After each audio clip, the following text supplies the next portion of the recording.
Aggression behavior, so as to dominate other person, using force or threat, intentionally use of words or action against someone is a form of bullying.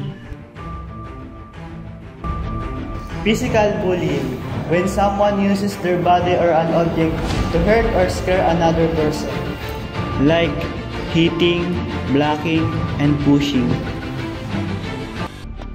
Verbal bullying, when someone uses words to hurt or harass someone.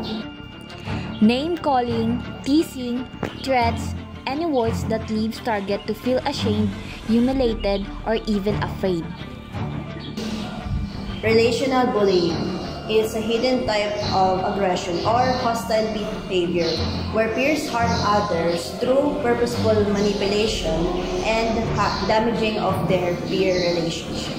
This act of meanness may be difficult to detect things because a child may attack their peer verbally and pretend it was all a joke.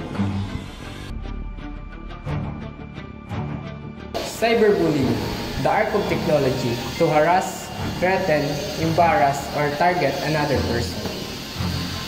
Such as false information, rude posts, messages or tweets, and online threats.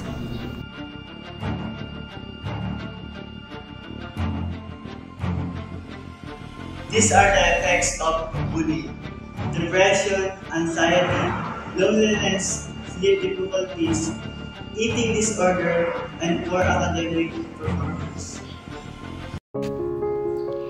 The Anti-Bullying Act of 2013 is a relatively new law which seeks to address hostile environment at school that disrupts the education process, which in turn is not conducive to the total development of a child at school. Approximately 160,000 teens have skipped school because of bullying. The most commonly reported type of bullying is verbal harassment, 79%, followed by social harassment, 50%, physical bullying, 29%, and cyberbullying, 25%. The only way to deal with bullies is to stand up to them. Courage is the most important of virtues because without courage you can't practice any other virtue consistently. Be a buddy, not a bully.